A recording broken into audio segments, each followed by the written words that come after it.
May 1961, student collaborations began to ride buses across the South on what was known as the Freedom Rides.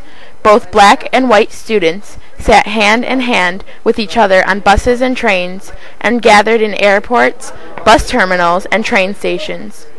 Because of this, their presence stirred anger and violence in many areas of the South.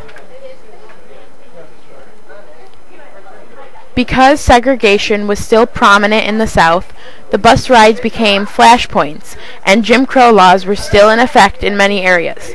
The Freedom Riders were pushing two Supreme Court rulings that had found segregation in interstate travel to be illegal, but several southern states were disregarding these rulings.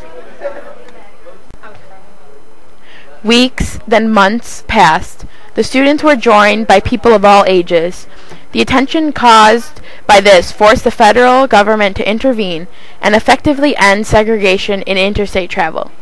This achievement led to the historic Civil Rights Act of 1964, which outlawed discrimination.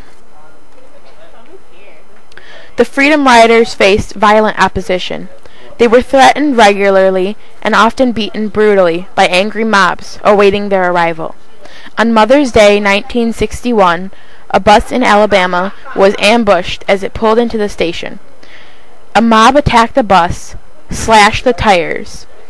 The driver pulled out, but it didn't get too far. The bus was firebombed, and the mob held the doors shut, trying to burn the passengers alive. When the doors were finally opened, the passengers tumbled out to the awaiting mob. State troopers arrived, firing warning shots to clear the attackers. This brutality was shocking. Authorities ignored it and allowed mobs to do what they wanted. In many cases, authorities encouraged or helped the attackers. An FBI informant stated Bull Connor, the Birmingham police commissioner, told the local KKK they would have 15 minutes. The KKK burned, bombed, killed, and maimed a group of arriving Freedom Riders. Bull Connor promised no arrests for taking this action during that time. Attackers threw rocks at vehicles, they slashed tires, smashed windows with pipes and axes, and lobbed firebombs. Some Freedom Riders were pummeled with the baseball bats as they fled. Not only were the Freedom Riders beat, maimed, and burned, but they were regularly arrested for violating segregation laws or illegally getting together. While the mobs ran freely, the Freedom Riders ended up imprisoned. Freedom Riders began sitting together in other places, such as restaurants. Fearing protests from the north, the various places began to desegregate.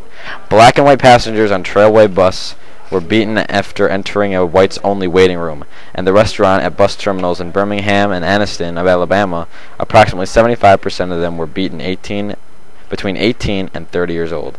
Half were black, a quarter women.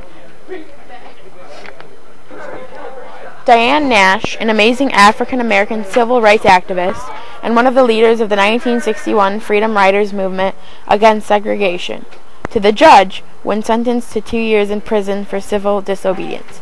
This will be a black baby born in Mississippi, and thus, wherever he is born, he will be in prison, she said. If I go to jail now, it may help hasten that day when my child and all children will be free. Mrs. Nash was pregnant at the time, but refused to use her pregnancy for leniency, an appeal, or to post bond.